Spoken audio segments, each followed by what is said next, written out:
Muchas gracias por tenerlos acá este día sábado. Como Movimiento Libertario estamos pero realmente muy agradecidos de tener un quórum tan alto y como por supuesto creemos ahí en el, ¿cómo podríamos llamarlo? Ir tras el propio interés, pues nos parece maravilloso su asistencia el día de hoy. Como muchos saben, hoy día vamos a tener una charla con el magíster Camilo Bello.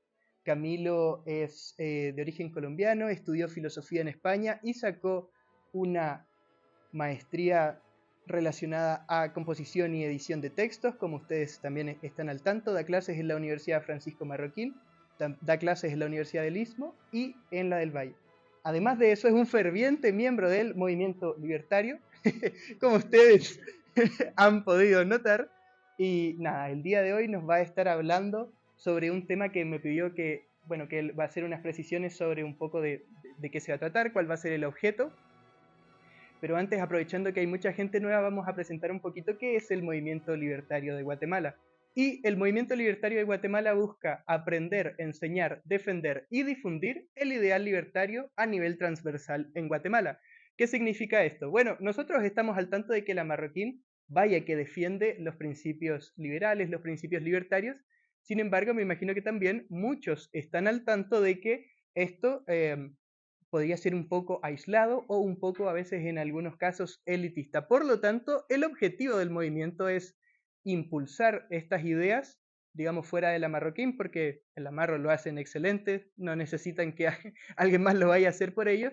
Sin embargo, sí en las otras universidades, sin embargo, sí en lo que acá se llama el interior, y por eso es que entre ustedes hay, bueno, miembros de distintas universidades, gente que ya dejó la universidad, gente que está en el colegio, etcétera. Así que sin hacer más preámbulo, vamos a traer a Camilo acá con un gran aplauso. Adelante. Bueno, pues buenos días, muchas gracias por la presencia, por la asistencia. Para los que no me conozcan, efectivamente, pues soy Camilo, soy docente de esta casa de estudios. Me licencié en filosofía en Barcelona y pues me dedico a impartir clases pues, en todo el área humanística, ¿no? A varios de ustedes les doy, de hecho, clases de filosofía, de razonamiento crítico, historia, y pues la verdad que agradezco mucho el hecho de que un sábado, no sé qué están viendo en este tema, pero que un sábado, vaya, se acerquen a escuchar una conferencia de este estilo y entreguen parte de su fin de semana a la charla. Espero que no sea exclusivamente por una relación contractual, sino que sea por un interés propio a la disciplina, a los temas y bueno, a lo que podamos llegar a comentar acá. Voy a intentar, no sé, a durar aproximadamente una hora y media más o menos en lo que he pensado platicarles el día de hoy. Yo creo que en aras de que no se vea como algo magistral, se puede participar. Si ustedes quieren ir haciendo algún comentario conforme yo avance, bienvenidos sean. No quiero que, o sea, más bien que se quite como esa barrera de lo que yo voy a explicar y ustedes escucharme, ¿no? Es muy probable que varios de los temas que yo voy a abordar ustedes ya los conozcan, autores que es muy factible que hayan leído, y vale la pena también hacer una precisión. Yo no voy a hablar de la explicación o abordaje de la libertad o de la definición de la libertad exclusivamente desde autores liberales, porque el liberalismo es una propuesta política realmente nueva, si lo queremos ver así, es decir, tiene su origen más o menos en el siglo XVI aproximadamente, pero antes de ello hubo otros autores, otros intelectuales, filósofos, antropólogos que también tuvieron un acercamiento respecto a la definición misma de la libertad. Entonces no nos vamos a limitar exclusivamente a autores como Mises, como Hayek, ustedes los están leyendo, los conocerán mejor que yo voy a irme a pilares fundamentales en la historia del pensamiento filosófico. Es decir, vamos a hablar de Sócrates, por supuesto, de Platón, vamos a hablar de algunos medievales e inclusive uno de los modernos que me parece más enigmático, problemático, pero que creo que nos puede decir algo y es Immanuel Kant, ¿no? Entonces, también vamos a traer algunos polémicos como Sartre, que tiene unas frases bastante, no sé, atractivas o muy polémicas respecto al tema de la libertad. Todo el tema es de la libertad, ¿de acuerdo? Es decir, las interpretaciones que han habido respecto a este tema a lo largo de la historia. Y otra salvedad a esta conferencia, de hecho se iba a realizar hace, calculo yo, unos 15 días, un poco más, por obvias razones no se pudo llevar a cabo. Hablamos con Franco, yo sinceramente prefiero el tema del contacto, el tema de platicarnos aquí y no estar detrás de una pantalla que es supremamente frío y muy convencional, ¿no? La idea justamente de las humanidades es poder tener este acercamiento, estas miradas, ¿no? Este contacto, creo que genera pues un valor agregado, ¿no? Así que no sé si hay mucha expectativa en la conferencia, les agradezco en serio porque veo varias personas aquí hoy y espero pues estar a la altura de lo que ustedes esperan conseguir en la plática, ¿vale? Yo he titulado la conferencia Libertad eh, e Independencia. Después no sé, pensé si el título tal vez no es del todo apropiado, ustedes juzgarán al final de la sesión. Pero antes, como se los mencioné, yo me dedico a la filosofía. Creo arrogante de mi parte decir que soy filósofo, no lo soy. Soy académico, me gusta mucho este tipo de temas y por tanto vale la pena que reflexionemos qué hace la filosofía, ¿no? Es decir, ¿por qué tomar como punto de partida un análisis filosófico para un tema que puede ser abordado desde la antropología, desde la psicología, desde la historia inclusive? ¿Por qué desde el análisis filosófico? Y es que la filosofía busca justamente reflexionar sobre preguntas, sobre temas que se supone ya hay respuestas a, digamos, dadas, herméticas, cerradas, ¿no? Es decir, la idea es que el quehacer filosófico busca apuntalar, busca señalar donde ya hay, se supone, una respuesta absoluta, pues la idea es que se genere un interrogante que habilite justamente la pregunta. La filosofía es la pregunta en términos generales, ¿no? La filosofía busca justamente interrogarnos a salir de estos, digamos, hábitos o elementos normalizados, ya vamos a hablar también de ese tema, o de esas actitudes naturalizadas, ¿no? A eso que por ejemplo, dirían los griegos cuando emplean la palabra de obvio, obvio viene de una raíz griega obium. Obium literalmente significa lo que está enfrente. Para los griegos algo obvio es lo que está enfrente, algo de lo cual no se puede llegar a dudar porque está justamente enfrente mío. Por tanto, la palabra obvio se ha empleado de forma indiscriminada, a mi manera de verlo, y genera por ello un adormecimiento de la cabeza, vaya, que impide que la gente pues reflexione o se pregunte sobre cosas que son de sentido común o que son del día a día, ¿no? Hay una cosa que también me parece interesante y es un juego de palabras, sabemos que sabemos, pero también sabemos que sabemos que sabemos, y claramente la búsqueda por la verdad o por la respuesta es una búsqueda infinita y por tanto se vuelve infructuosa. ¿Por qué? Porque de hecho, a partir de la ciencia, de la técnica, podemos explicar, por ejemplo, cómo surge un parto, cómo se da, no sé, cómo se da la vida, es decir, cómo se puede dar el desarrollo de un embrión, pero lo que no puede explicar la ciencia es por qué la vida. Como dice Leibniz, ¿por qué hay cuando pudo no haber habido nada? Es decir, si nos ponemos a pensar, realmente es muy enigmático que existamos. Por eso es tan problemático que hayamos encontrado vida en otro tipo de espacios, ¿no? Porque todo se tiene que dar de tal forma en que se permita este tipo de situaciones. Leibniz decía que vivimos en el mejor de los mundos posibles, no porque tenga una lectura idílica, positiva del mundo, sino porque entiende que a cada uno de los elementos que confluyen en la existencia se han dado de tal forma en que permite la vida. Si algo llegase a cambiar, efectivamente ya no tendríamos esta clase, no estaríamos tornados, fijo. Entonces, a lo que voy es, la ciencia tiene respuestas técnicas, respuestas a prácticas, pero la filosofía tiene o interrogantes a preguntas que es muy probable que no tengamos la posibilidad de responder. Preguntas como, típica, ¿a dónde voy? ¿De dónde vengo? ¿Quién soy? A definiciones que son realmente complejas. E inclusive cuando hablé con Franco sobre explicar cómo se ha entendido la libertad, es un poco raro definir la libertad. Lo voy a dejar ahí como para que lo vayan pensando, pero definir la libertad, definir viene de fin.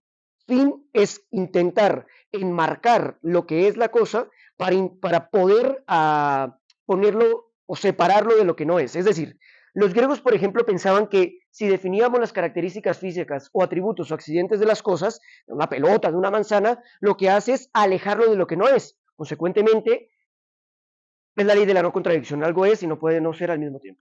Por tanto, cuando uno define, busca alejar a la cosa de lo que no es. Bueno, definir la libertad, no sé si se puede llegar a hacer.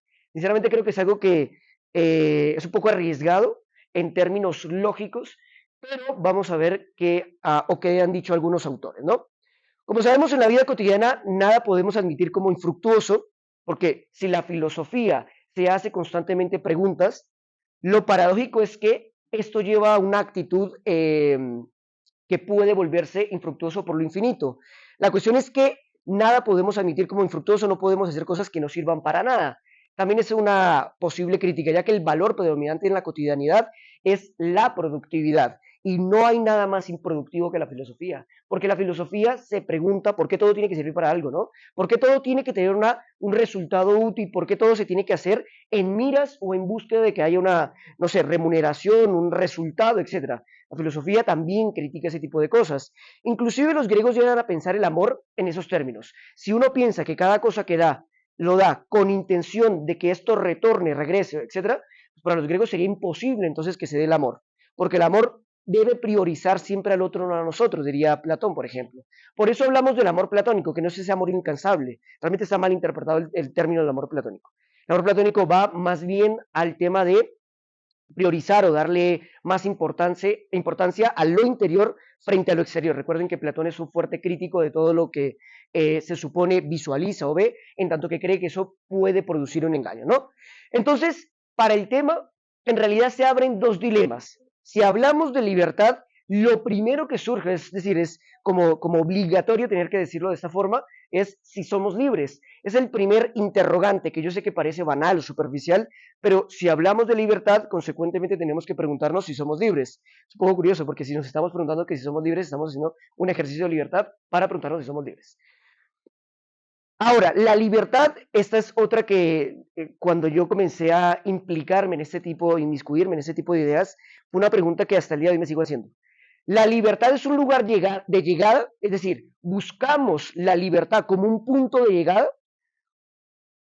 Somos libres como si hubiera un camino que condujese hasta un estadio final, en el cual, por ejemplo, nos sentimos libres y alcanzamos este estadio de libertad. Buscamos la libertad como un fin en sí mismo, o la segunda, o nos estamos todo el tiempo liberando de algo, ¿no? Buscamos la libertad como una meta, como un objetivo, o la libertad es un verbo, una acción, un continuo, ¿no?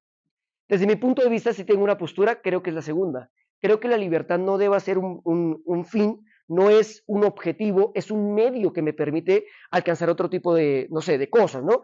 No me refiero solo a cosas en términos de consumo, sino en general. La libertad es una actividad, es un quehacer, es un desarrollo que busca que el individuo, a partir de, no sé, de la búsqueda de su satisfacción, de su persecución de sus deseos, pues pueda mejorarse, pueda, como diría Aristóteles, buscar su eudaimonía, ¿no? El fin último, ese telos que identifica Aristóteles, lo relaciona con el término de eudaimonía que nosotros podemos explicar como florecimiento, ¿no? Es decir, felicidad o florecimiento se entiende como la plenitud en la práctica del término medio, diría Aristóteles. Consecuentemente, la pregunta, reitero, el dilema sigue. ¿La libertad es algo que ustedes quieren conseguir como un fin en sí mismo o la libertad es un medio que emplean para otra cosa? Creo que es una pregunta pertinente dado el tema y sobre todo porque es importante, más allá de lo que yo les pueda llegar a decir, es ustedes cómo lo interpretan, es decir, cómo visualizan este interrogante. Y el segundo dilema que se abre es que no hay una única definición de libertad. Es como cuando queremos definir la verdad, cuando queremos definir el bien. Entonces buscamos una definición del bien que esté bien. Es un poco paradójico. Es un problema del lenguaje. Es decir, ya lo vamos a ver con este primer autor que les voy a explicar, pero todo radica en la definición, en el lenguaje, en cómo empleamos las palabras, ¿no? Reitero, la palabra definir, definición, viene de fin, consecuentemente es intentar encapsular la cosa para saber qué es y separarla de lo que no es, ¿no? Bueno, la libertad tiene esa capacidad. Nosotros, por ejemplo, somos hijos de una forma de pensar institucionalizada, de hecho bastante ligada a la modernidad y por supuesto al capitalismo, a la economía de libre mercado, a partir de la cual entendemos o sostenemos la libertad como una libertad individual, como si, por ejemplo, ser libre fuera un concepto que se limitara únicamente a la autonomía personal. Aquí vale la pena hacer una aclaración y es muy importante en términos académicos e históricos.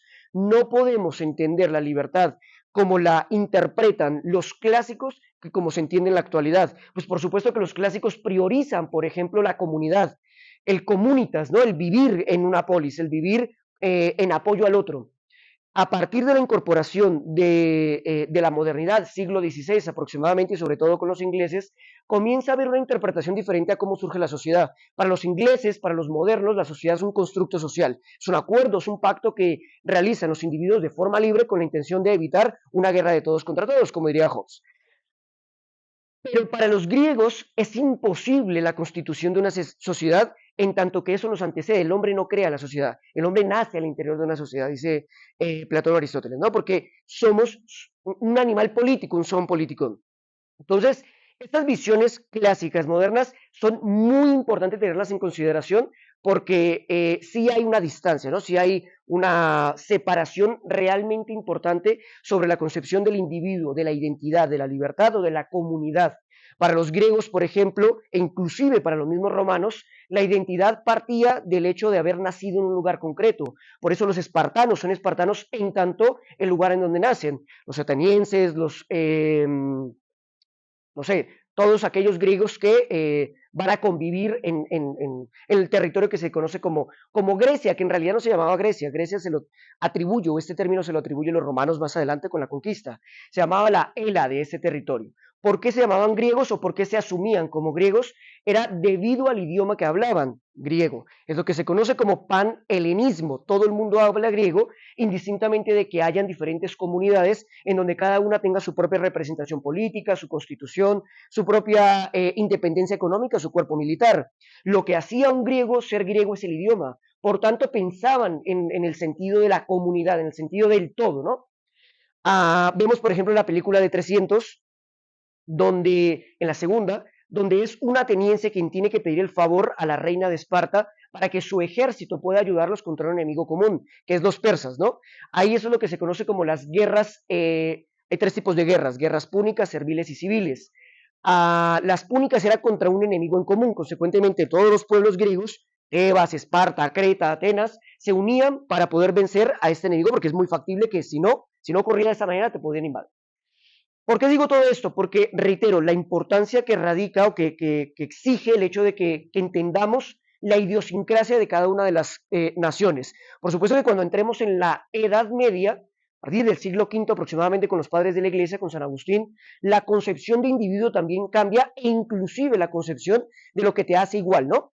Para un romano la concepción de igualdad es isonómica ante la ley. Para un medieval o para un paleocristiano sería la idea de ser hijos de Dios. Por favor. Una pregunta, digamos, hay una catástrofe el último hombre. Ajá. ¿Es relevante el concepto de libertad si yo no tengo otro individuo? No es necesario. Es decir, ¿Solo es relevante una vez? ¿Quizá una segunda? Por supuesto. Es decir, veámoslo de esta manera. Robinson, típico ejemplo de profesor de economía, Robinson Crusoe. Este personaje que estaba podridamente rico y que tenía un barquito y debido a ello comienza a llevar sus mercancías a otras latitudes para justamente seguir como creciendo en su industria, qué sé yo. En algún momento naufraga el barco y pues termina tirado en una isla. Y la cuestión es que, paradójicamente, inicialmente es uno de los hombres más ricos de Inglaterra y pasa a ser uno de los más pobres. ¿Por qué? Porque ahora tiene que hacerlo todo. De ahí la idea, y este ejemplo se emplea para poder explicar aquello de la división y especialización en el trabajo de Adam Smith. Pero ¿qué pasa con Robinson Crusoe o este otro personaje o Tarzán? Pues Tarzán no puede hablar de libertad. Tarzán necesitaría un otro como él que tenga la capacidad, el lenguaje, la razón de poder discrepar, inclusive de visualizar qué es lo que ocurre en su entorno, para después hablar de justicia, de independencia, de libertad, de lo que sea, porque inclusive el amor solo surge en la medida en que hay un otro al que yo puedo amar. Para los griegos, por ejemplo, el amor, uno de los dioses más importantes en el Olimpo es Eros, Cupido, ¿no? Porque este es el que literalmente flecha a todos los dioses para que estos puedan tener relaciones coitales y consecuentemente crear todo en cuanto existe.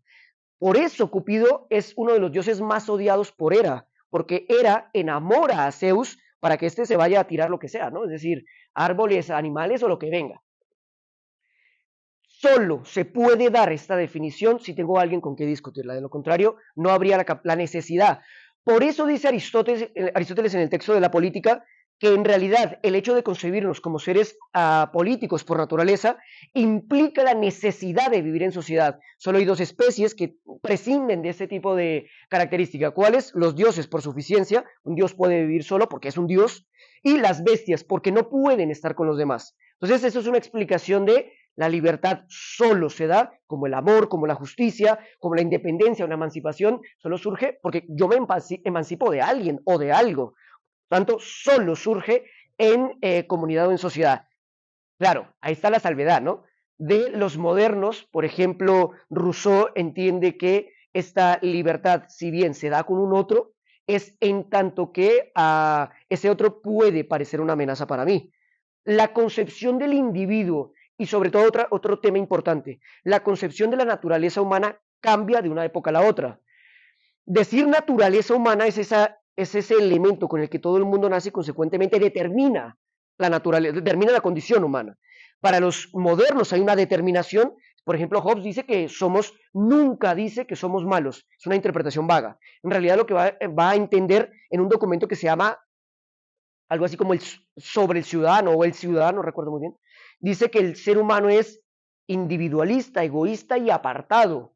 Busca entonces su bienestar, su integridad, la satisfacción de sus deseos. Pero esto puede estar en perjuicio del otro. De ahí el tema del pacto y de ahí el tema de un tercero, un árbitro que intente mediar en las relaciones para impedir una guerra de todos contra todos. Entonces, reitero, es muy, pero que muy importante entender estos dos elementos, porque a partir de la entrada de la modernidad, evidentemente viene con ello un nuevo sistema económico y un nuevo sistema político. El liberalismo tiene o viene acuerpado con el capitalismo. Recuerden que son posturas político-económicas, ¿no? Lo mismo que el comunismo y el socialismo, que no son lo mismo. El socialismo es una postura económica, es una propuesta económica que tiene Marx. Y el comunismo es el fin al que se apunta después de la superación del capitalismo y el socialismo. De hecho, para Marx, paradójicamente, es necesario el capitalismo, ¿no? De hecho, Marx se opone a las independencias que se están viviendo aquí en América, producto de la sublevación de Bolívar, bueno, de todos los próceres del sur, ¿no? Porque entiende que no está dejando que la gente, o más bien el proletariado, sea el que se alce en armas en contra de un enemigo común. Poco también paradójico porque Marx habla de las independencias latinoamericanas, textos que yo creo que también serían importantes de leer. Entonces, reitero, si no hay una única definición de libertad, pues habría que ver cuáles son estas. Por supuesto que sería un poco arrogante de mi parte decirles que las vamos a ver todas. Es decir, vamos a ver cuatro o cinco, no recuerdo muy bien. Cuatro que yo de forma indiscriminada elegí, que consideré que son como tal vez los representantes de cada una de las épocas, pero que es muy, muy probable que ustedes también crean que hay otros que van a tener una interpretación tal vez mejor. La cuestión es por qué no voy a hablar, por ejemplo, de autores austriacos como Mises, como Menger, como Hayek, qué sé yo. Pues uno, porque los considero supremamente nuevos, es decir, muy cercanos a nuestra época, y dos, porque ustedes tienen un acercamiento a esas ideas de forma más, no sé, rápida, mejor, tienen mejores profesores de economía que les van a explicar ese tema. Por tanto, yo prefiero elegir o voy a abordar otros. Nietzsche tiene una frase que es interesante, él dice que no te otorguen un derecho que de por sí te pertenece. O sea, Nietzsche dice que si te otorgan un derecho, la libertad como un elemento propio de la naturaleza humana, pues en todo caso, si te lo otorgan en calidad de que ya lo tenías, ya no lo vas a tener. Que no te otorguen un derecho que tienes por sí mismo, porque ya te pertenece, si te lo doy, ya no soy libre, ¿no? Si te digo, tú vas a ser libre, pero ese derecho ya venía conmigo, ya no funciona, porque estoy administrándolo, ¿me hago entender? Si, por ejemplo, decía Locke, que uno de los elementos constitutivos del ser humano, de sus derechos naturales, es libertad, propiedad y vida, pues no diría Nietzsche, a ver, si te dicen yo te voy a dar el derecho a la vida, consecuentemente ya no lo tienes, porque te lo di. Y si te lo di, te lo quito. Porque yo les doy una paleta y eso, cuando ustedes cuando lo tienen, lo poseen, pues efectivamente pueden hacer uso de ello, pero también tienen la posibilidad de que yo se los arrebate. Entonces ya no lo tienen, me hago entender. Es decir, la libertad no se puede dar en ese sentido, porque si te lo doy, te lo puedo arrebatar. Entonces, hay un autor que es muy famoso, es tal vez que da origen a la filosofía de Occidente, y es Platón o el mismo Sócrates. Saben que Sócrates, pues de hecho decide no escribir nada debido a que entendía que eso iba a generar que las personas olvidaran, ¿no? Dejaran de memorizar. Sócrates sabía de memoria los poemas de la Ilíada y de la Odisea. Son una porquería de libros así grandes, y él se lo sabía. ¿Por qué dice esto? Porque la gente va a dejar de recordar, de memorizar, entonces se vuelve vaga, entonces adormece su cabeza. Platón es uno de sus discípulos más importantes. Platón conoce a Sócrates cuando él tenía aproximadamente unos 20 años, me refiero a Platón. Sócrates tendría unos, calculo yo, unos 60 más o menos, poco menos, y tiene una relación de unos 8 años. Recuerden que una persona no podía ser maestro a sus discípulos antes de los 50 años. Para los griegos, que también para los romanos, el Cenex, el Senado viene de Cenex viene de viejo, solo en el Senado participan las personas viejas, mayores, de 50 años. ¿Por qué? Porque a partir de ahí es cuando se entiende que la persona tiene una madurez, un conocimiento suficiente para poder tomar decisiones en la vida pública, no cualquiera podía participar. Pues Platón, que en realidad es un seudónimo, ¿no? Sabemos que de hecho lo recibe por sus omóplatos, medía aproximadamente 1,80 m, 1,90 m, y él hablaba de la belleza, que es uno de los primeros intelectuales en hablar de la belleza. Dice que la belleza es exterior e interior, y por tanto hacía ejercicio, ¿no? Tenía una dieta bastante estricta y iba a alzar pesas. Es su maestro de gimnasia quien le da este seudónimo, este apodo, y le llama Platón. Su nombre real es Aristócles. Si ustedes van a la biblioteca, van a la librería, le preguntan, por favor, denme un libro de Aristóteles, nadie les va a entender. Nadie sabe ese dato, es un dato un poco tonto, pero todo el mundo lo conoce por Platón, ¿no? Pues uno de los relatos más famosos, que para mí tiene una complejidad interesante y sigue generando lecturas, es aquello de la alegoría de la caverna del mito de Platón. Seguramente ustedes han visto, no sé, la película de The Truman Show, de Matrix, ese tipo de películas. En realidad intentan escenificar o representar lo que pasa en este capítulo, ¿no? Esta alegoría aparece en el libro séptimo de la República, documento que originalmente no se llama República. ¿Quién le pone República? Aristóteles.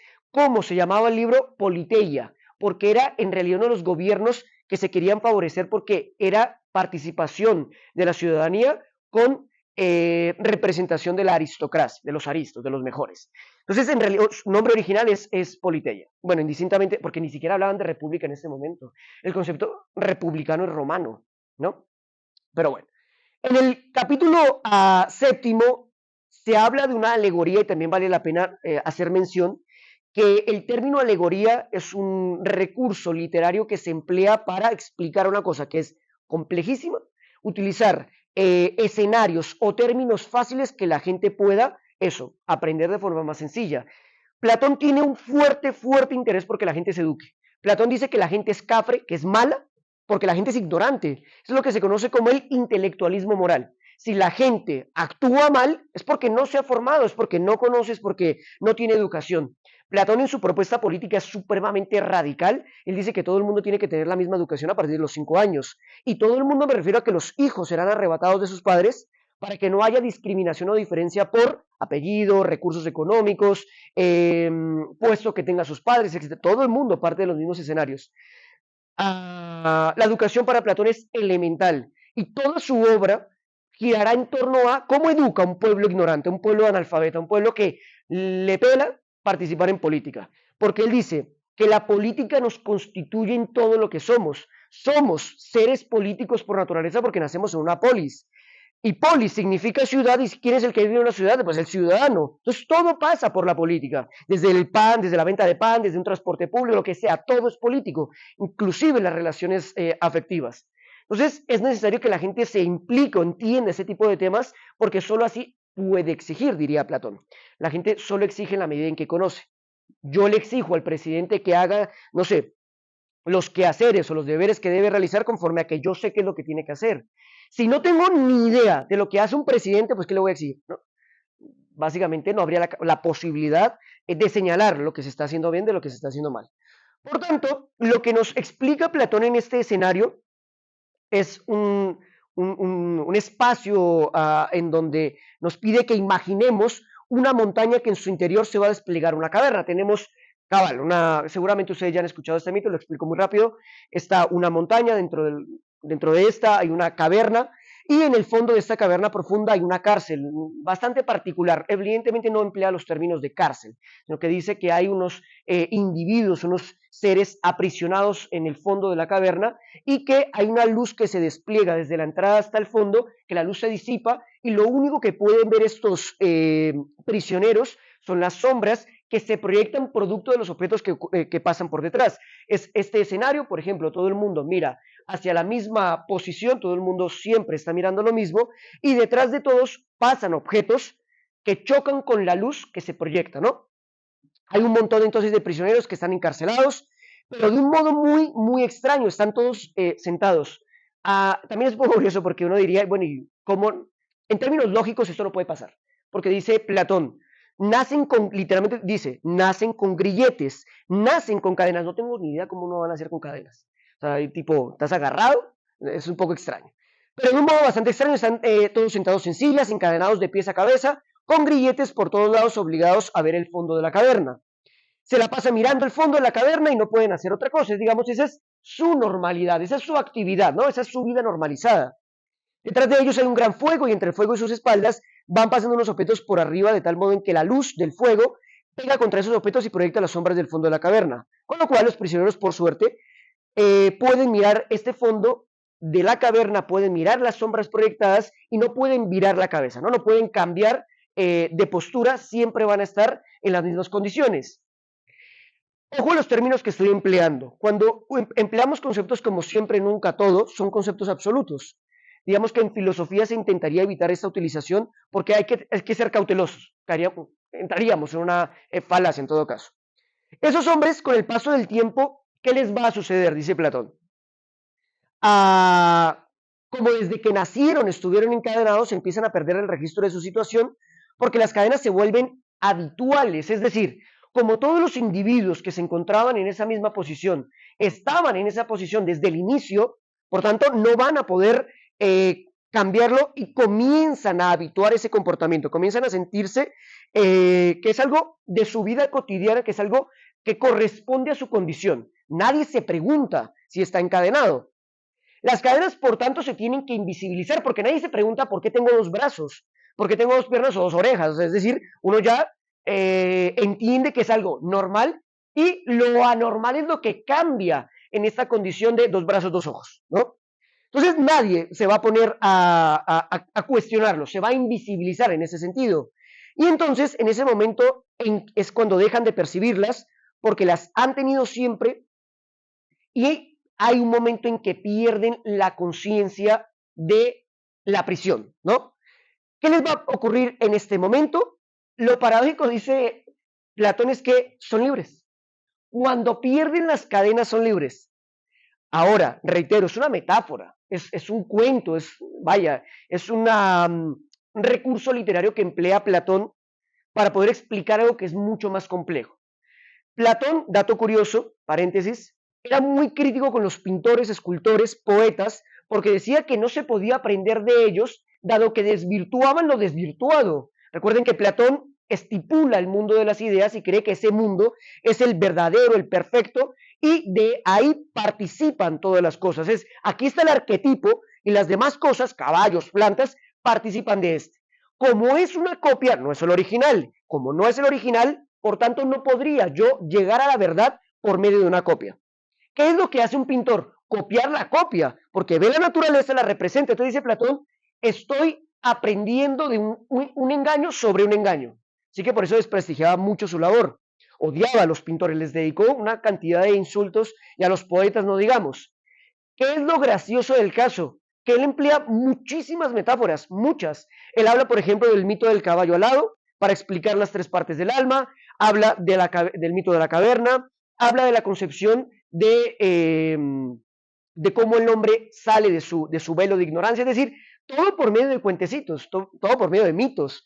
Es extraño porque pues su actitud era bastante arrogante sobre esa situación. Entonces, ¿qué es lo que pasa? Dice Platón, en este momento son libres, son felices, miran al fondo de la caverna y lo que ven para ellos es lo que atribuyen por el cielo, ¿no? Dice, ahí está el cielo. porque es lo que puedo ver, no tengo la oportunidad de llegar a imaginar que algo es diferente.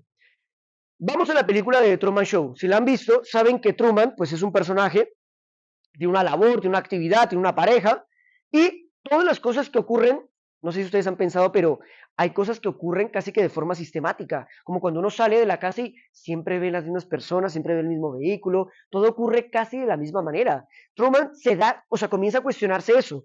Dice, ¿por qué rayos, aunque yo salga 3 minutos después de mi casa, el mismo carro siempre va a pasar?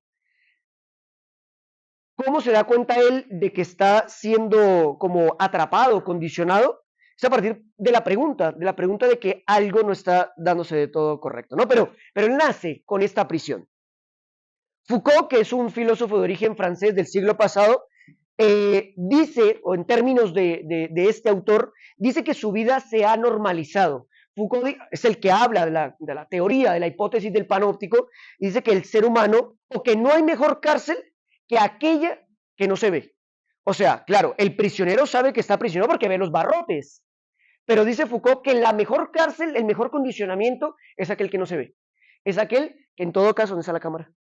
En todo caso, saben que siempre, ahí está, que siempre sabes que hay ese Big Brother, ¿no? Ese gran hermano que te vigila. Entonces dice él, pues nada, normalizaron esta vida y entienden que esa situación es su situación de libertad.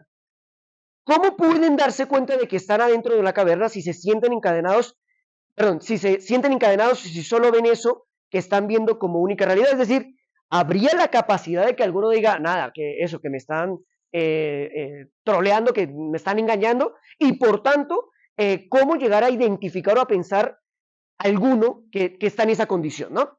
¿Quién de hecho piensa que uno de esos prisioneros por sí solo podría darse cuenta de la situación de enclaustramiento que está viviendo? Otro paréntesis.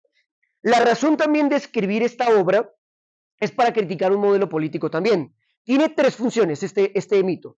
1, explicar la definición de libertad. 2, explicarla cómo el hombre llega a la verdad o al conocimiento de las cosas en sí mismo. Y 3, criticar un modelo político. ¿Cuál? La democracia. ¿De acuerdo? Cuando se pregunta si alguien puede, uno de los prisioneros, que dicen, bueno, nada, esto parece que es la Matrix, vamos a desconectarnos e intentemos plantearnos la posibilidad de un mundo diferente a este. Así que, de hecho, para Platón sí ocurre, uno se da cuenta. Les había dicho que los grilletes son metáforas, son símbolos, obviamente que si lo queremos contextualizar a la hora, a nuestro momento y al tema que corresponde sobre la libertad, ¿cuáles son esos grilletes, no? Hay algunos que ya se los he explicado, saben cuáles son esos grilletes.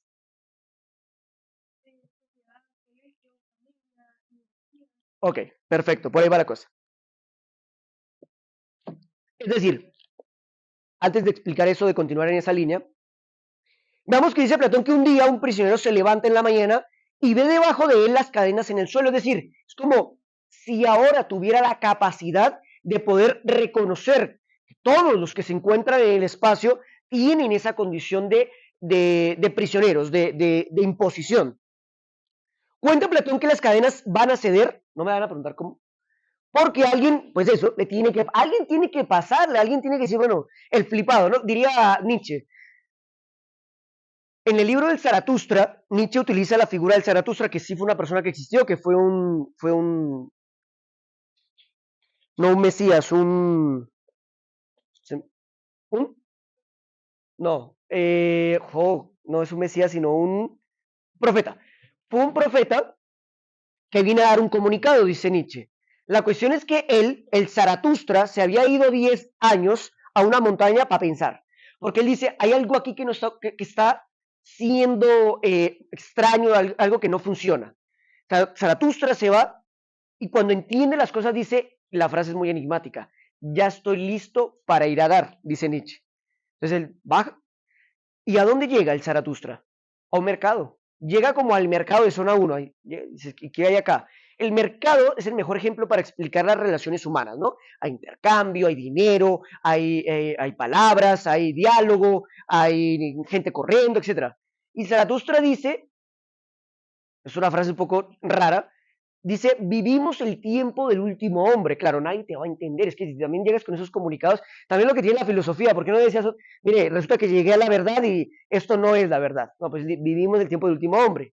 Porque el Zaratustra dice, el libro se llama El Zaratustra y el subtítulo es un libro para todos, coma, libro para todos y para nadie.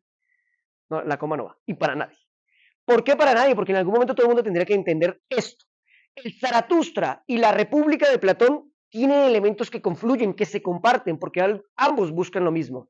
La condición, que creo que está mal traducida, del superhombre, ¿no? De este hombre que se emancipa, que se libera de los grilletes y por tanto necesita irlo a comunicar. Esa es la explicación que hace Nietzsche para decir que Dios está muerto, o que Dios ha muerto. También lo paradójico es, si algo muere es que algo vivió. Es una regla lógica. Dios está muerto porque ¿quién lo mata? Pues el hombre, porque recordó. Porque para Platón como para Nietzsche recordar es reconocer lo que ya se sabía. Dios muere en la medida en que lo encontramos, para Nietzsche. No es ateo tampoco.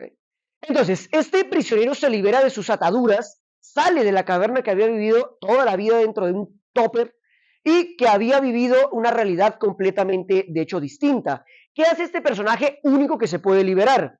Pues tiene en realidad dos posibilidades. Pongamos que alguno de ustedes, nada, pues resulta que dice, vaya, creo que estoy engañado, lo que sea, voy a salir, voy a ver las cosas por cuenta propia. Lo que explica Platón es que cuando el hombre sale de la caverna, lo primero que hace por el choque de la luz es un tema simbólico también, la ilustración, la luz choca con sus ojos y tiene que cambiar su cabeza, es decir, tiene que mirar hacia el suelo.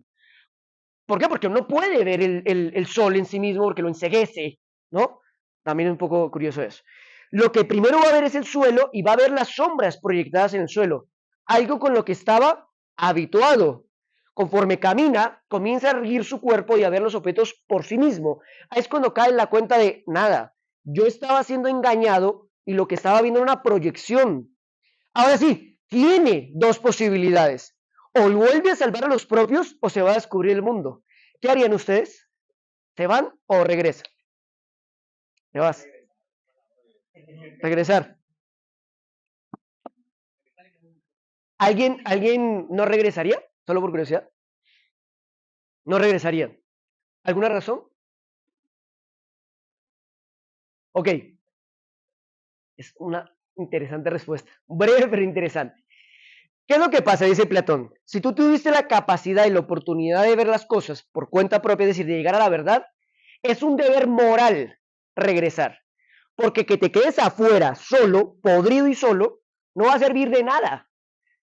Es decir, si tú tienes la capacidad del conocimiento, está en ti obligación moral, regresa a decirle a los demás.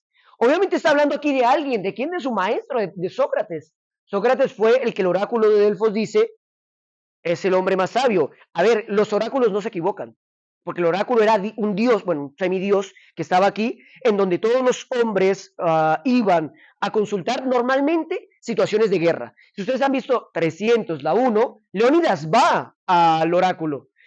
Uno nunca habla con el oráculo. El oráculo es una mujer, normalmente de 15 a 20 años.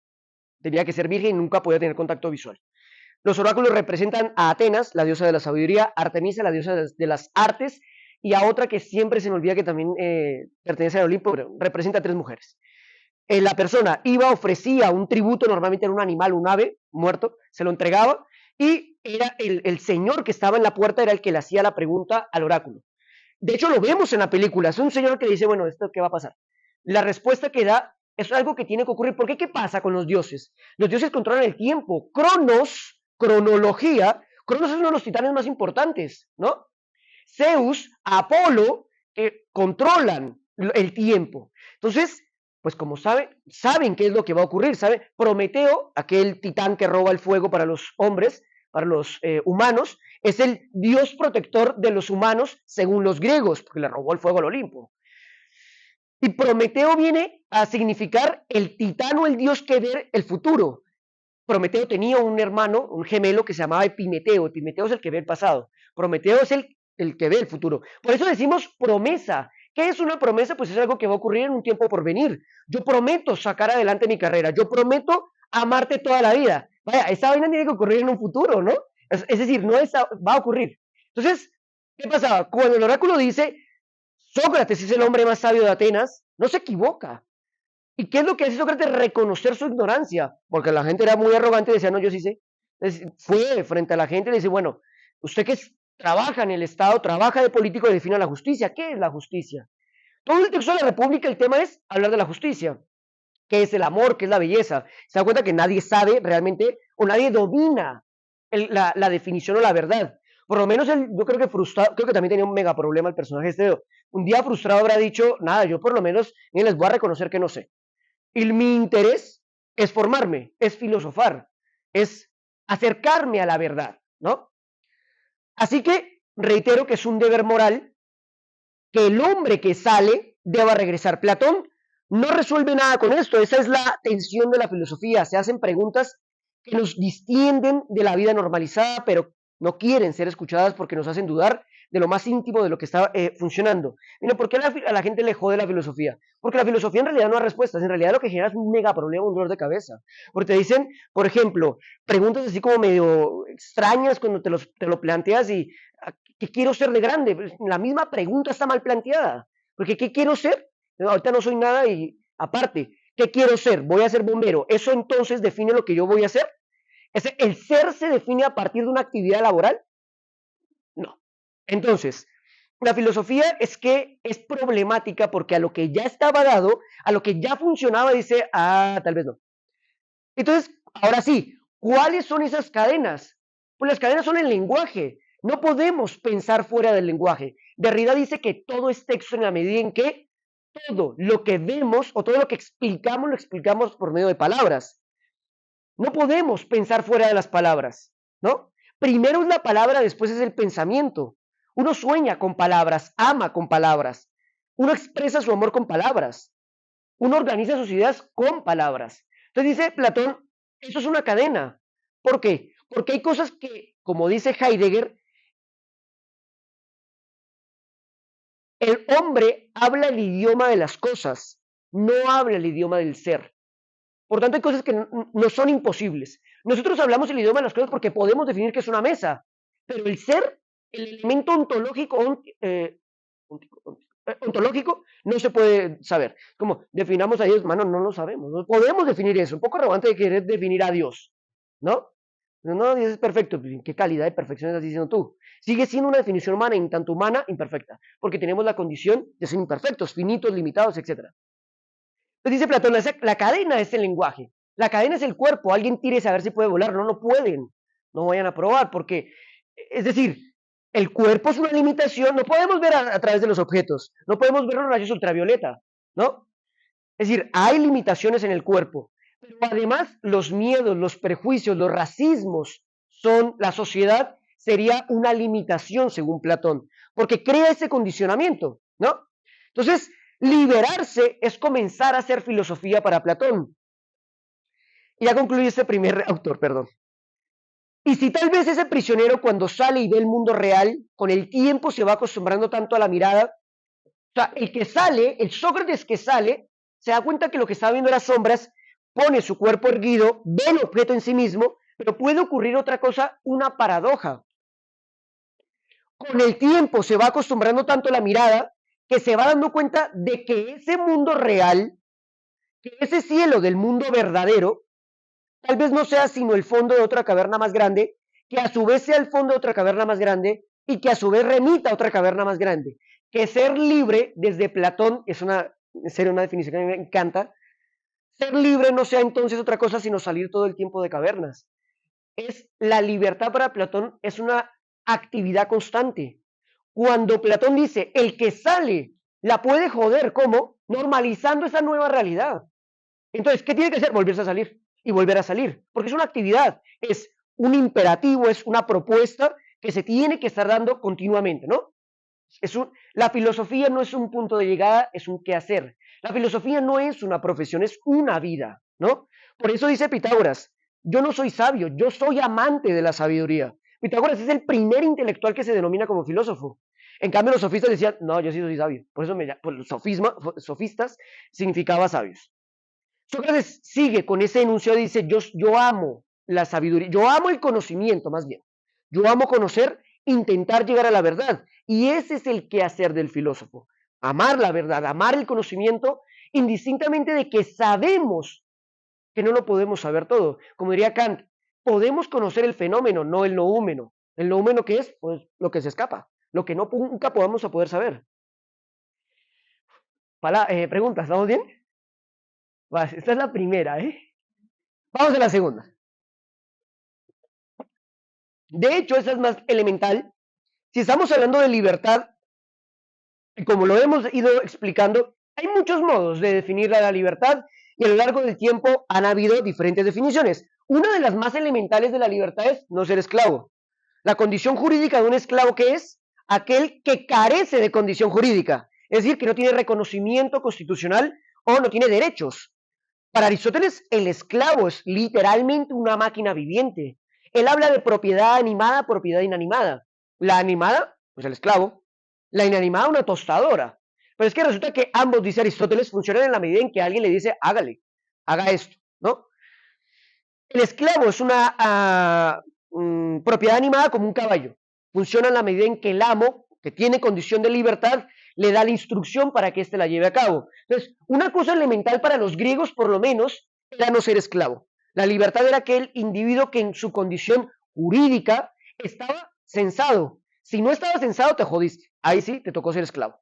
Porque de alguna manera obligaban a que la gente se censara, es como aparecer en el padrón, para saber cuánta gente hay en la sociedad, en la polis, y por tanto, a cuántos tengo que cuidar, no sé, o cobrar impuestos, cabal. Es decir, cualquier cosa que nos ata, cualquier cosa que manda por nosotros nos quita libertad y por lo tanto somos esclavos de esa cosa. Claro, si lo vemos un poquito más poético, el esclavo no es, para los griegos, no sería exclusivamente aquel que en su condición jurídica no tiene libertad, no está reconocido como un ser humano, porque los esclavos no son seres humanos y los ciudadanos son para los griegos un puñado de gente. O sea, es decir, aquellos que tienen mayoría de edad, que habían sido de origen ateniense, que sus padres también, que habían prestado el servicio militar, obviamente, que era hombre, varón, y que aparecía en el censo. O sea, un poco de cosas para poder ser ciudadanos. ¿Cuántos ciudadanos había en Atenas, por lo menos? Aproximadamente el 10% de la población. Es decir, hablamos de 600 personas frente a lo demás. ¿Quiénes no eran seres libres? Mujeres, esclavos, extranjeros o bárbaros, ¿no? Habían muchas razones de poder ser, o sea, para poder ser esclavo, tener deudas, por ejemplo, era una. Si no podías pagar tu deuda, tenías la obligación jurídica de volverte un esclavo frente al que le debes. Como que si yo voy al banco industrial, mire, yo le debo, o pagarle, voy a ser su esclavo, ¿no? Entonces, pero decían ellos, la esclavitud también pasa por otras cosas, como por ejemplo, tener un amo, tener un condicionamiento en tu vida, una dependencia, como el licor, las drogas. Para los griegos, posteriormente lo poetizan un poco y comienzan a ver que hay cosas que esclavizan a la persona, como por ejemplo esos agentes externos como el licor. Sí. Más o menos se me vino a la mente, ¿no? Si que hace esa Okay. relación de que el trabajo, los impuestos, se pagan con trabajo, el trabajo Sí. es tiempo y llega una relación lógica a no, Sí. Nozick tiene una interpretación muy cercana a cómo claro, la élite griega interpretaba, por ejemplo, la libertad con relación al trabajo. Para los griegos, literalmente decía Platón, que una persona libre era la que se dedicaba a las cuestiones de la cosa pública, a las políticas públicas, y el que filosofaba, el que se la pasaba hablando, el que se la pasaba en el ágora platicando sobre temas X, ¿no? ¿Y quién es el esclavo? El trabajador. Trabajo viene de tripalium, de 3 palos. El tripalium, como la cruz, o sea, lo que la cruz así no funcionaría, porque no hay no hay una cruz que resista un peso de un cuerpo en esa manera, necesitaban un palo atravesado, que era el que justamente hacía el contrapeso. La crucifixión es un castigo romano, que era un castigo público, la idea es que la gente lo viera, ¿no? Es como, bueno, normalmente la crucifixión era para revoltosos y para ladrones. Cuando Jesús lo crucifican, tiene a 2 ladrones en el lateral. Entonces la idea es que como la lapidación, la idea es que la gente vea y diga, ah, joder, si yo hago esto, tal vez no me va también. Entonces mejor no lo hago. De trabajo se castellaniza, perdón, de tripalium se castellaniza a trabajo y trabaja aquel que no cuenta con una libertad o una independencia económica. Porque también seamos claros, Platón nunca trabajó. Platón proviene de familia de reyes, Solón, nada más ni nada menos. Aristóteles, su padre era el médico personal de Filipo II de Macedonia, el rey de Macedonia. Entonces, ¿qué hicieron? Abrir una escuela, eso tenía que ser muy caro, abrir una universidad. Y aparte, universidades privadas donde contaban con una palestra, con baños, esa vaina no tenía nadie, baños tenían esas universidades. Tenían aulas, tenían jardines, o sea, tenías que tener dinero que flipa para que puedas comprar eso. ¿Qué pasa? Que yo no trabajaba, entonces decía, el que trabaja es el que depende, es decir, el que depende de su fuerza laboral para conseguirse el alimento. Obviamente esto fue muy empleado, muy acogido por autores de corte socialista, porque ven en esta lectura antagónica de la relación del amo y el esclavo, diciendo, ah, ok, entonces hay una imposición y por tanto hay una fuerza de trabajo que está siempre subyugada y está así como apartada, ¿no? La relación hegeliana del amo y el esclavo, que va más adelante a tomar Marx, para poder explicar esta visión antagónica entre el burgués y el proletario. Proletario, hombre enajenado, hombre alienado, que no es dueño de nada salvo de su mano de obra, de su cuerpo. Transacciona con su cuerpo, dice Marx. Y todo lo que hace no le queda como crédito a este, sino que concepto de plusvalía va a las manos de un otro, que es el señor burgués. Entonces se crea una dialéctica viene de diálogo, ¿no? De conversación. Se crea un diálogo que antagoniza a la gente y a Marx, por supuesto, le funciona. Obvio que hemos dicho, por ejemplo, perdón que me estoy parando un momento de esto, pero es que la pregunta fue interesante. Obvio que Marx tiene una lectura sobre el proletariado porque no lo es. No puede ser proletariado. En la antropología, uno no estudia al que es como uno. ¿Por qué? Pues porque no va a ser objetivo. Yo voy a estudiar al otro, al que me parece diferente, al que tiene prácticas. ¿Por qué vienen, por ejemplo, sobre todo eso ocurrió en el siglo XX, por qué vino gente de Francia, de Inglaterra, etcétera, para estudiar a los asentamientos mayas? Porque no tenían eso allá. Entonces es mucho más fácil tener una visión poco apartada, con perspectiva para poderlo estudiar, sin elementos que puedan distorsionar la cosa. Entonces Marx no es proletario, no lo puede ser. Aparte que, bueno, vivió de la renta de su esposa. Yo no sé qué conversaciones tenía que tener Marx con su suegro, porque su suegro era burgués, era dueño de una empresa y le da a su hija una herencia. Le da una herencia que es con lo que sobreviven y aparte con el crédito, el dinero de su amigo Engels, pero es un burgués. Entonces también vale la pena ver como la idiosincrasia de la persona, es como, hablando un poquito de anécdotas, Adam Smith, por ejemplo, critica los aranceles, critica el pago de tasas arancelarias porque desincentiva a los mercados. ¿En qué trabajó? Cobrando aranceles. Tuvo un sueldo vitalicio. ¿Y quién dio el sueldo vitalicio? El Estado, por medio de impuestos. Bueno, las incongruencias de la vida, ¿no? Esos, las paradojas de la vida. En fin. Entonces, como sabemos, no es la única definición de libertad, no ser esclavo. En griego la libertad se decía, ella es la diosa, Eleutería, y en la antigua Grecia la facultad de decidir es lo que hacía libre a una persona. Ciudadano es el que puede decir, básicamente. ¿Dónde decide? En la política.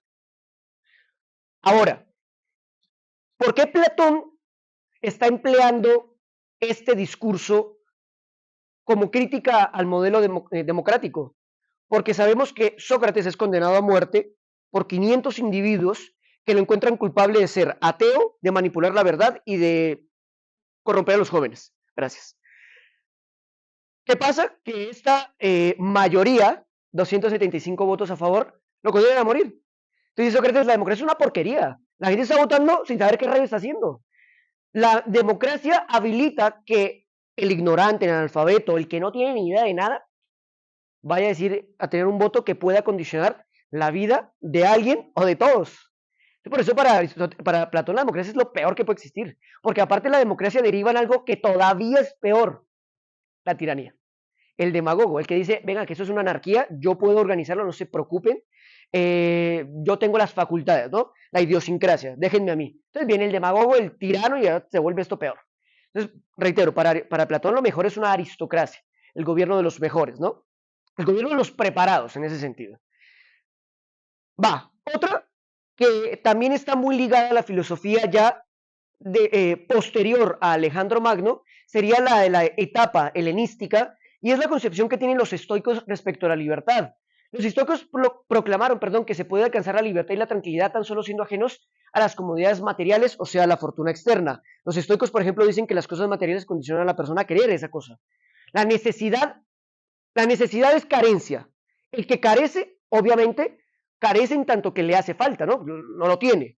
Por tanto, para los estoicos, carecer de algo es buscar la satisfacción del mismo y, consecuentemente, estar condicionado por eso. La mejor pauta ética será la felicidad y la libertad para ellos. Radican en la aceptación del orden cósmico racional determinado de lo que es necesario e inevitable. ¿Por qué les pongo esta definición que me parece un poco extraña? Es porque los estoicos eran panteístas y consideraban que todo lo que ocurría en el mundo tenía que ocurrir. O sea, esto que está pasando aquí para los estoicos tenía que darse. Que yo les estuviera dando esta conferencia, que estuviéramos hablando de esos temas, o que lo que ocurre en términos internacionales tenía que ocurrir para los estoicos, porque todo hace parte de un todo. Todo tiene un orden establecido. Es lo que se llama en latín amor fati. Es el destino que nos ha dado la misión, no es casual, sino causal la relación. Consecuentemente, todo lo que ocurre tenía que ocurrir. ¿Cómo entienden la libertad? Adaptándose a eso que tenía que ocurrir. Bueno, Camilo, pero entonces la gente comenzaba a adoptar una actitud de ¿me pela? Sí. Para ellos lo importante era dialogar, filosofar y que la vida te pasara por enfrente. O sea, aceptar las condiciones que ocurrían, no apoyaban, digamos, mucho el tema de la acumulación del trabajo, del progreso. O sea, si tuviéramos esta visión en la actualidad, seguramente la concepción de progreso no se hubiera dado. Porque eso es mucho más estático, pausado. En plan, lo que hay es lo que sirve, lo que funciona, y hay que alejarnos, por ejemplo, de las concepciones de poder, de fama, porque lo que hacen es enemistar a la gente. Hay que aceptar el destino. ¿No? Los epicúreos, los estoicos son bastante radicales en su manera de vivir, porque su filosofía es su manera de vivir. Entonces, negaban, por ejemplo, el hecho de que la gente pudiera ir a trabajar, o los que trabajaban estaban condicionados a esa fuerza laboral. Consideraban que había que tener una dieta supremamente, no sé, extrema, comer vegetales, pan, agua. Entonces, claro, con ese modelo de vida, pues, no sé si estuviéramos acá. Pero bueno, la otra, a ver, la mayoría de speakers actuales, los pseudo filósofos, psicólogos o coaching, lo que dicen es esto: conócete a ti mismo, domina tus pasiones, te haces babosar, pues es de acá. Bien. Otra es que eso es, perdón la expresión que voy a utilizar, la prostitución de la filosofía es todos esos speakers que dominan tus deseos, tonterías. Bueno, si vamos a la Edad Media, hay un momento histórico que se llama, o se reconoce como, académicamente hablando, como la revolución social del cristianismo, cuando se da en el siglo V, con la aceptación de la religión católica como la religión oficial del imperio, de lo que estaba quedando del imperio. Por tanto, todas las creencias otras tenían que ser apartadas porque se consideran como paganos heréticas, es decir, una amenaza. El perseguido pasó a ser el perseguidor, porque los católicos estaban siendo perseguidos, después van a perseguir. Es un poco curioso ese dato, pero comienza como a haber una segregación de las ideas que pueden ser concebidas como una amenaza. Por eso se destruyen todas las escuelas helénicas, se destruyen, muchos textos se van a quemar. De hecho, Aristóteles escribe dos tipos de textos: los que se iban a publicar y los que tenía él para dar clase. ¿Cuáles conocemos? Los que tenía él para dar clase. Los esotéricos, los textos esotéricos son los que conocemos. Los exotéricos, los para afuera, para la gente especializada, todos se quemaron. Hay un libro que seguramente conocen algunos, que es El nombre de la rosa. Es una historia un tanto verdad, un tanto poética, pero se explica que inclusive se llegan a envenenar las hojas de las páginas, porque había una maña asquerosa, y es que comenzaban a cambiar la hoja lamiéndose el dedo. Entonces, se lamían el dedo, cambiaban la hoja, y eso lo que ocurría, o lo que generaba, es que la gente se fuera envenenando. Entonces te morías. ¿Cómo lo sabían? Porque tenían lengua verde, si mal no recuerdo, cambia el color de la lengua.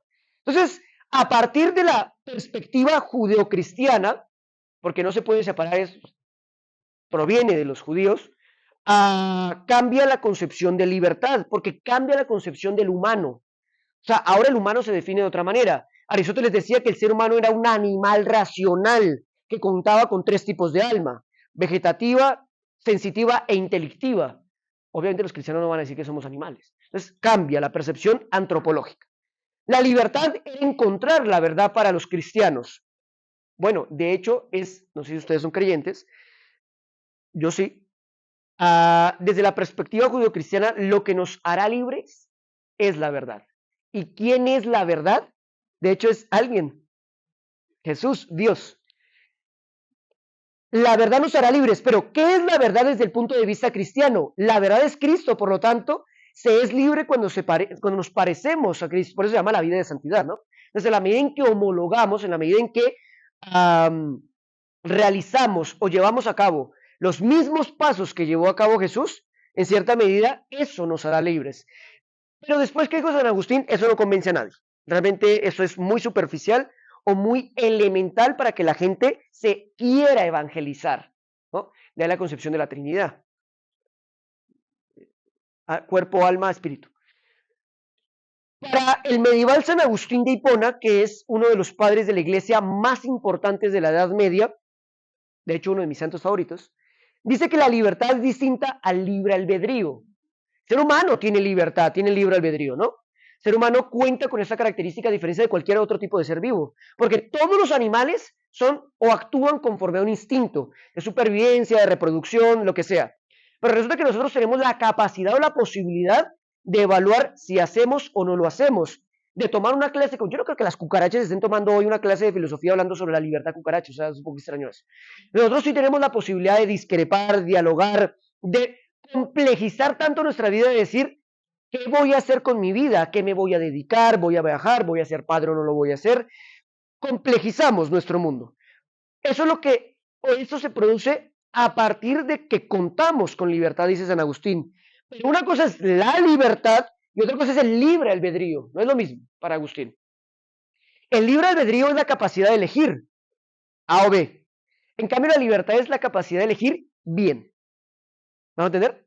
Es decir, los cristianos comienzan a adoptar, son eclécticos, comienzan a adoptar como posturas de algunas otras escuelas representantes y se dan cuenta que Dios, al concebirlo todo, crear todo en cuanto existe, lógicamente hablando, se crea con un orden, porque Dios no, como dice Einstein, no juega a los dados, ¿no? Lanzó a ver qué pasaba, porque todo está dado como tiene que darse, todo lo que ocurre tiene que ocurrir. Camilo, ¿y entonces estamos determinados? Sí, pero también tenemos la posibilidad de ser libres, también dice San Agustín. ¿Cómo?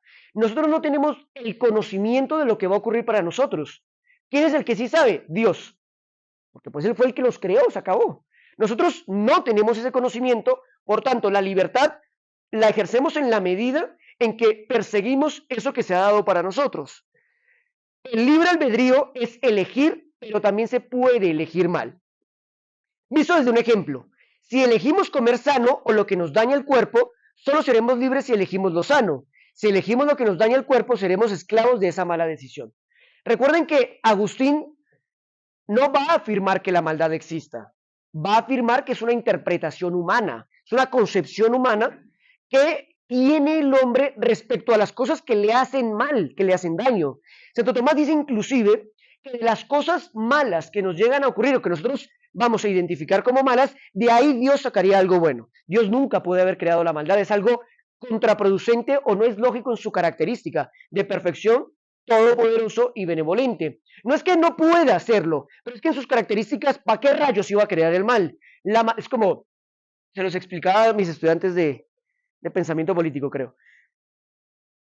En la película de Madagascar, el león, creo que es en la 2, comienza a evaluar si se traga o no se traga a su amigo, a la cebra, ¿no? No. En la 1. ¿Cómo se llama la cebra? Martin. Martin se convierte en una chuleta con patas en la peli. Y te dice el león, joder, ¿qué hago? Me lo como, pero es mi amigo. Entonces, el león tiene un proceso introspectivo y dice, ¿actúo conforme a mi instinto o protejo a mi amigo? Eso no lo hace un león. El león se lo traga. Se acabó. Por eso diríamos que realmente lo que hace al ser humano no es que pensemos o que hablemos. Lo que hace a un ser humano es que tenemos códigos éticos, que valoramos las cosas, que damos juicios de valor, malo o bueno. El malo o bueno es una interpretación humana. Entonces dice, la libertad para los cristianos, sobre todo para los paleocristianos, es seguir o tomar decisiones que sean afines a nuestra naturaleza con Dios. Dice San Agustín, ama y haz lo que quieras. ¿Por qué? O sea, no es como amas y métele un tiro a alguien. Ah, no, que fue por amor. Por supuesto que no. Por ejemplo, diría Agustín, una persona que es muy celosa, no es que no ame a su pareja, la vaina es que ama mal, porque es posesivo, porque es celoso, porque qué sé yo. Entonces, ¿qué dice San Agustín? Ese amor está mal dado. Tenés que amar bien y posterior puedes hacer lo que quieras. Todo para Agustín tiene que estar mediado por el amor obviamente a Dios, porque en la medida en que yo amo a Dios, conozco a Dios, dice San Agustín, porque Dios somos nosotros, nuestra alma está no creada, sino emanada por Dios, que es diferente. Tanto en la medida en que yo me conozco, conozco a Dios, y en la medida en que actúo de forma libre, actúo conforme a lo estipulado en mi naturaleza creada por Dios. No sé si fui claro con eso. ¿Me siguen? ¿Están despiertos? Ajá.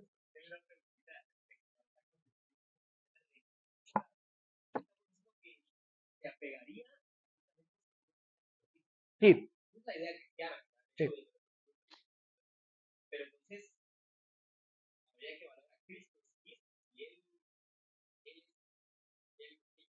libertad, o por qué aparecernos a Cristo. Y ellos, pienso que a mí me parece muy polémico cuando Jesús habla sobre que él viene no a crear paz, sino que a dividir a las personas. El Padre básicamente Jesús quiere ocultarnos en Dios y a salvarnos por medio de él. Por lo contraria, estamos perdidos en el infierno, con ese dilema. Entonces a mí me parece, bueno, ciertamente el camino de la libertad sería para Cristo. Cristo, Jesús, realmente nos hace libres. Esa es mi cuestión. Creo que amar a Dios porque nos va al cielo, pero si no ya al infierno, no me parece un dilema tan libre, realmente es una elección. Es interesante, es polémico. A ver, la cuestión es que dice, o sea, en palabras de San Agustín, la vida de Jesús es una vida digna de ser vivida, producto de que es una vida reflexiva e inclusive llega a dar su vida por un acto altruista, por un bien para los demás.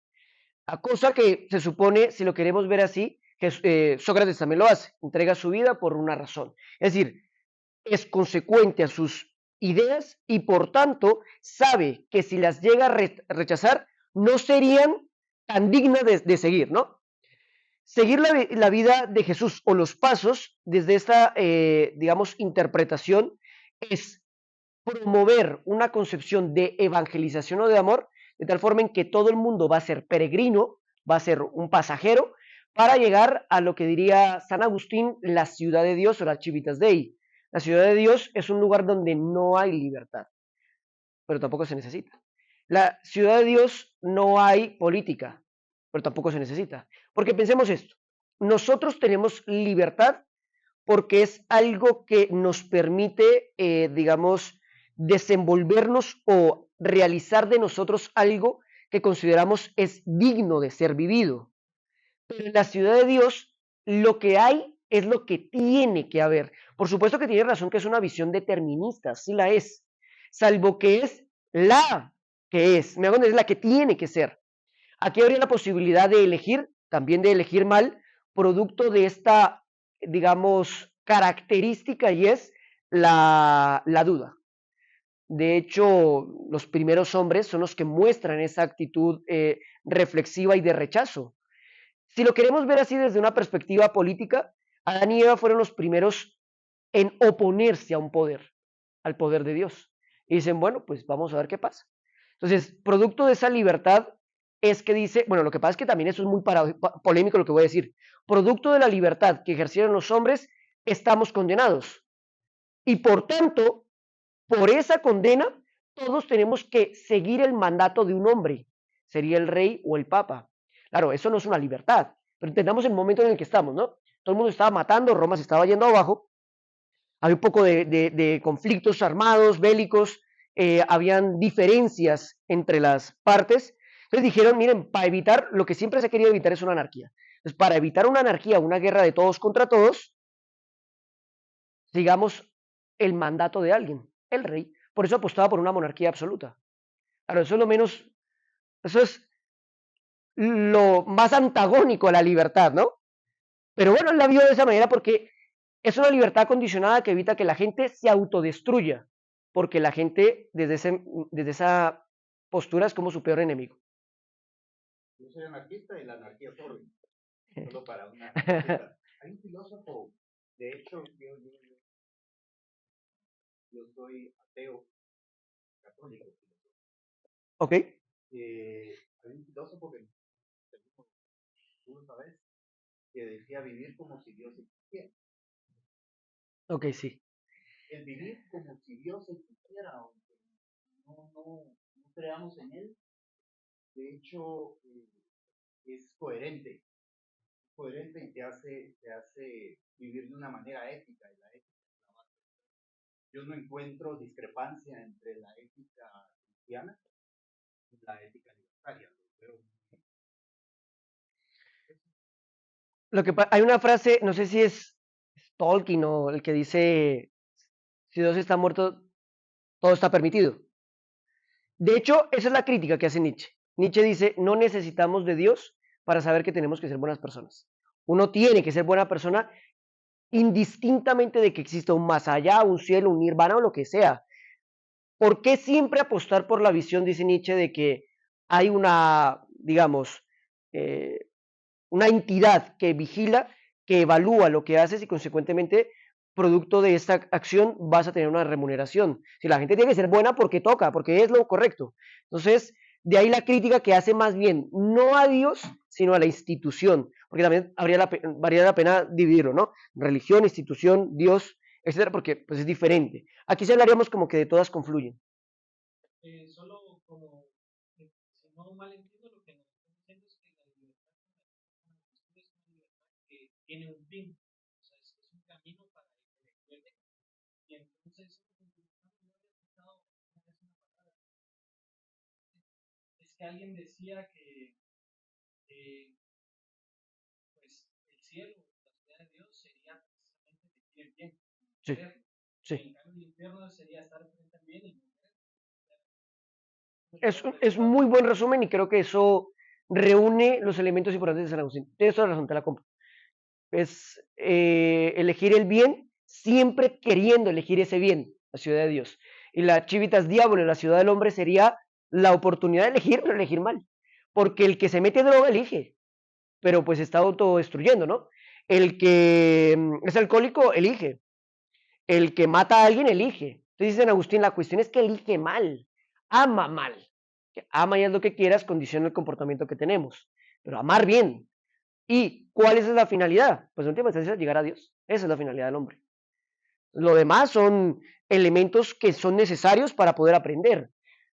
Entonces diríamos, bueno, ¿y por qué no nacimos en la ciudad de Dios y se acabó? O sea, ¿para qué tanto jodedera, no? Pues porque la cuestión es que necesitamos ser merecederos de eso.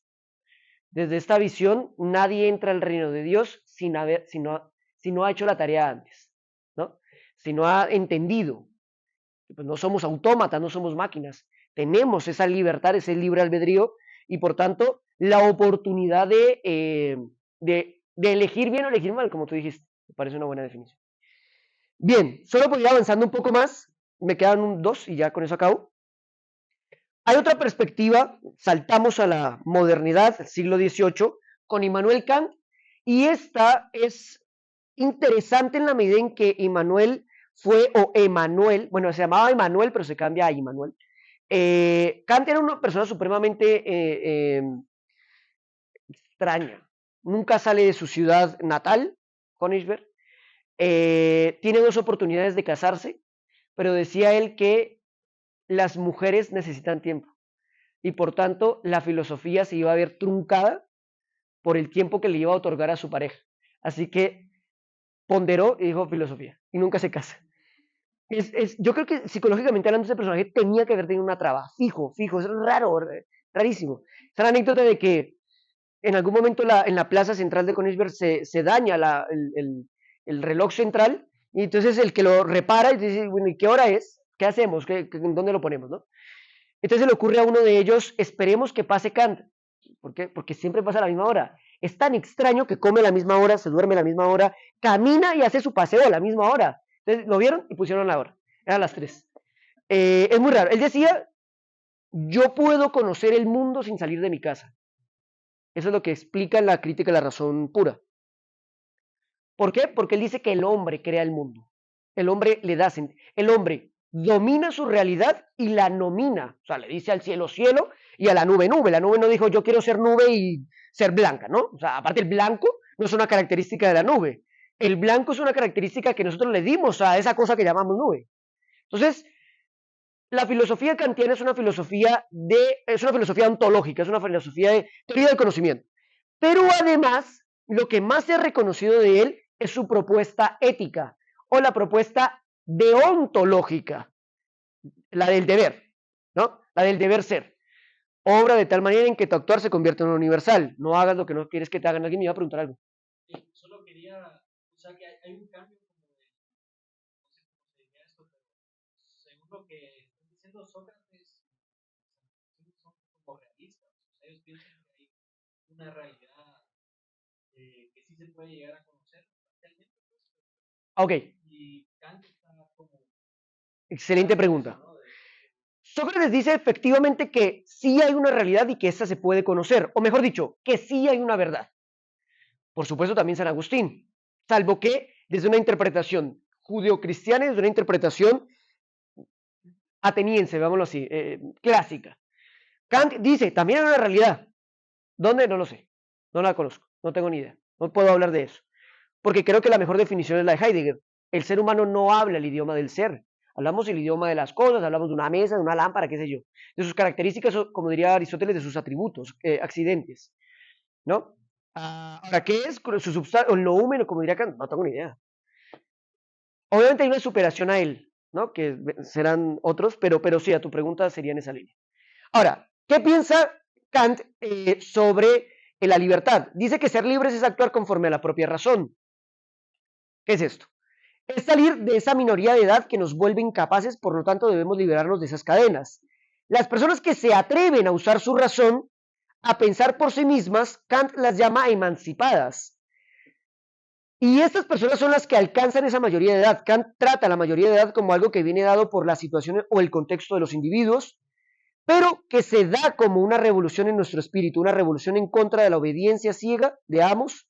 Una persona mayor de edad, según Kant, se caracteriza por su autonomía, que es la capacidad de poder tomar decisiones o hacerlo. Básicamente es, miren, Kant dice que el ser humano se vuelve libre, ¿no? No es libre, se hace libre.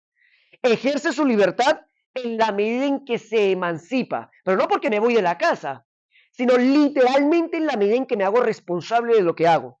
Él habla en un libro que se llama Sobre la Ilustración, es un libro de bolsillo muy pequeño, muy interesante, donde explica qué rayos es la Ilustración, ese movimiento cultural que se vive en Francia, en Inglaterra, etcétera, en Alemania, y él dice, la gente cuando cumple su mayoría de edad no es cuando cumple 18 años o 20, es cuando en realidad se hace responsable de lo que hace. Por ejemplo, ustedes seguramente han escuchado que la infanta Cristina, la infanta, no sé, infante son todas las personas menores a 18 años, porque infante viene de la palabra latina sin voz, sin. El infante es el que no tiene voz, pero ¿qué es no tener voz? Voz desde una perspectiva jurídica, porque si un niño de 16 años le mete un tiro a alguien, pues los papás son los que tienen que ir a ver qué rayos pasa, ¿no? Entonces, no tiene voz en términos jurídicos. El hombre emancipado, el ser humano emancipado es el que se hace responsable de las cosas que hace, buenas o malas. El hombre emancipado de forma automática es libre. Los niños no son libres, diría Kant, los menores de edad no son libres, y no somos libres si dependemos en términos económicos y en términos de responsabilidad. Si yo hago algo y esa repercusión espero que la solvente o solucione un tercero, no soy libre. Yo me libero cuando hago uso de mi razón y pondero. Ustedes han visto, por ejemplo, en las películas, fijo, series, que aparece el diablito y el angelito en los personajes, ¿no? ¿Qué representa? No vayan a responder a los que les expliqué eso en clase. ¿Qué representa el diablito? O sea, ¿por qué ponemos un diablito acá? Ok, interesante la respuesta. ¿Y el ángel? Va. Cuando vuelvan a ver ese dibujito, acuérdense de la explicación. Dime. Tal vez serían las funciones contra. Va, por ahí va la cosa. Vamos a ver. Kant se ha caricaturizado mucho. De hecho, si lo queremos ver así, Batman es kantiano. Batman nunca se truena al Joker y puede. Pues, siempre lo tiene ahí. Y es que el diablo no es que represente la maldad.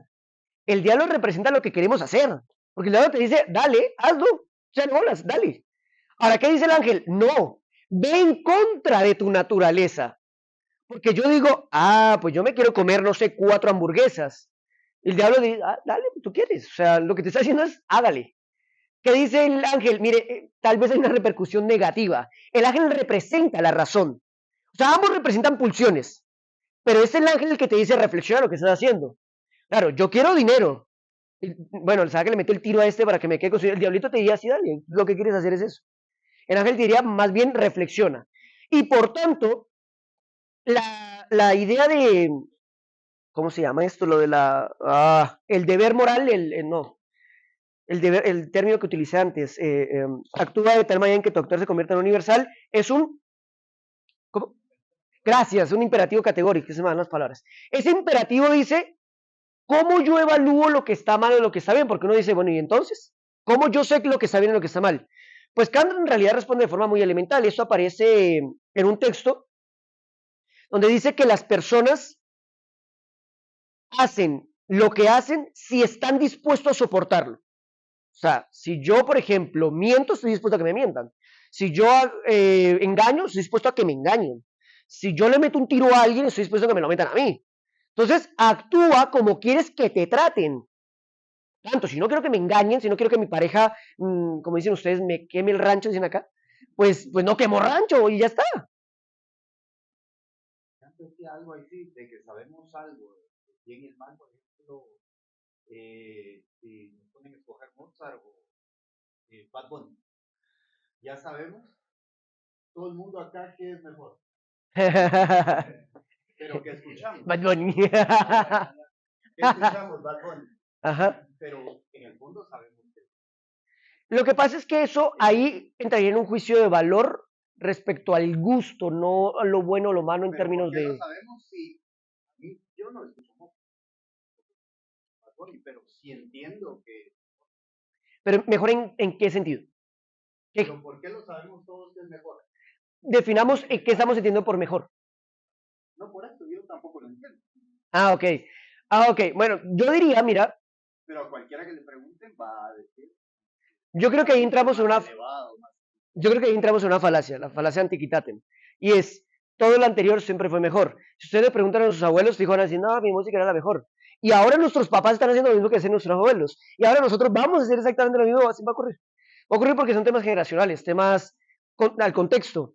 Efectivamente, una persona, no sé, de determinado contexto va a decir que Mozart, no sé, cumple con unas categorías de armonía, ritmo, etcétera, con las que Bad Bunny, pues definitivamente no.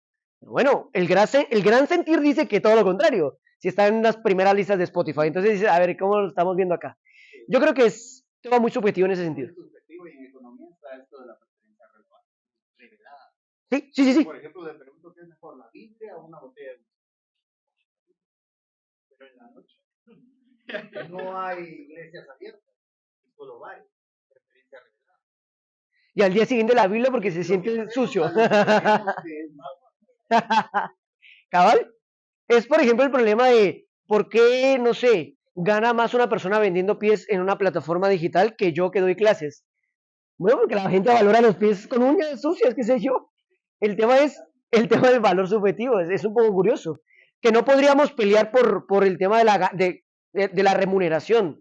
O sea, por supuesto yo quisiera ganar como gana Messi. Bueno, pues la gente está más dispuesta a ver a Messi que a ver a Camilo. Pues bueno, pues ellos se lo pierden, pero sí es verdad que va en tu línea, pues.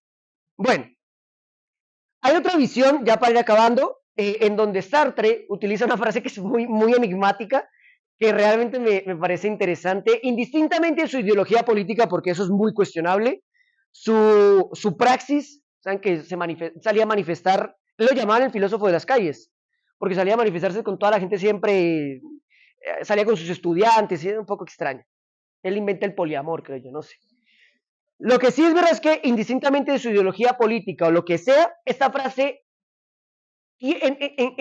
como que reúne muchas cosas en términos lógicos. Estamos condenados a ser libres. Para este tipo de liberalismo francés, la libertad es la que habitualmente repetimos cuando nos preguntan, por ejemplo, qué es libertad, hacer lo que queremos siempre y cuando no perjudiquemos a los demás. Para Sartre, el ser humano está condenado a ser libre, es decir, no existe Dios para este filósofo, ni el destino ni nada, somos el libre albedrío puro. Y la casualidad pura, es decir, ser libre es nuestra condena y nuestra única forma de existir. Sartre es uno de los mayores representantes del existencialismo francés. Entonces él dice, miren, Dios es una construcción, es un constructo, es una creencia, es básicamente una mentira que decidí creerme. No existe Dios, pero tampoco existe el destino, tampoco existe los determinismos. Estamos ahí lanzados. Entonces, esa brizna que somos nosotros, pues ahora tiene que darle sentido a su vida. Por eso se llama, por eso él dice que el existencialismo es un humanismo, porque primero el ser humano existe y después le da sentido a su existencia, ¿no? Estamos obligados a ejercer nuestra libertad. Es un poco raro eso, ¿no? Obligar a ser libres. ¿Por qué estamos condenados a ser libres? Pues porque contamos con facultades que nos hacen pensar esa libertad y que nos hacen ser conscientes de las repercusiones que tienen nuestras acciones. Porque no podemos vegetar, no podemos estar ahí, no sé, tomando el sol todo el día. Evidentemente eso tendría una repercusión negativa para nosotros. Entonces, es un juego de palabras. El existencialismo es diferente al absurdismo. Por ejemplo, el absurdismo es el que dice la vida no tiene sentido. Y no hay sentido, mejor dicho, inclusive es absurdo querer encontrarle sentido a algo que no lo tiene, que es la vida, porque dice Albert Camus, es tan rarísimo que existamos, es muy extraño que vivamos, o sea, nuestra naturaleza es demasiado rara, que no hemos encontrado otra, ¿no? Entonces dice, es absurdo querer encontrar la vida, así que vivamos. Lo que dice Sartre es, hay que darle sentido de la existencia, por medio del arte, por medio de la pintura, por medio de la música, por medio de la filosofía, hay que darle ese sentido, son visiones o posturas diferentes. Estamos condenados a ser libres, puesto que no hay entonces destino, porque el destino marca lo que vamos a hacer, pues aquí ya no hay, marca, ¿no? Somos al libre albedrío puro y casualidad pura. Entonces, ya para concluir, porque hablé ya mucho. Como les dije, hay muchos más autores y yo no quise ligarme a autores de tendencia liberal, porque uno, reitero, yo tengo que ser honesto intelectualmente, no soy el mejor representante de esa escuela. Por supuesto que me apasiona, por supuesto que me parece extraordinario sus ideas.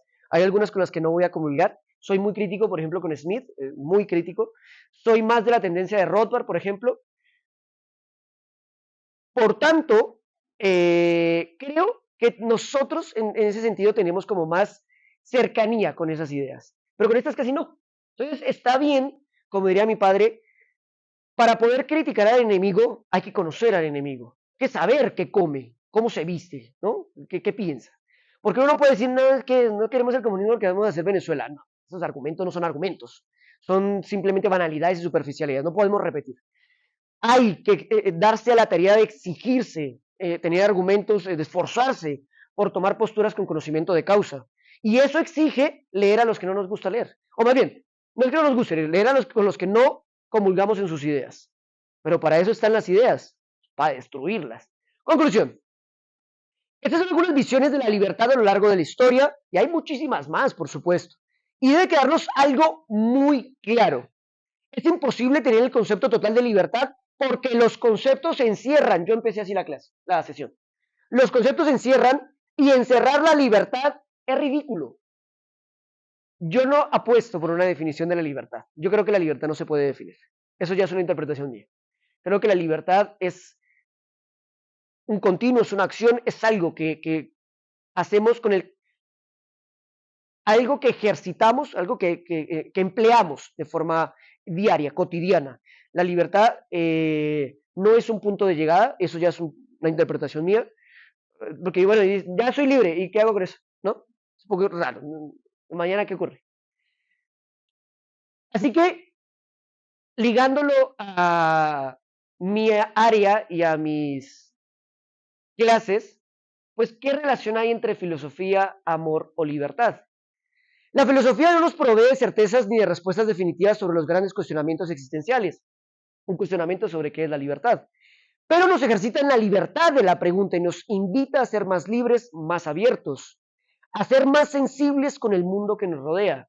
La pregunta es la que nos genera la libertad. La filosofía, por medio del ejercicio del amor, nos permite ser libres. Hacer filosofía es aprender a morir, dice Sócrates. Es aprender a ser libres y a desligarnos de esas ataduras. Gracias.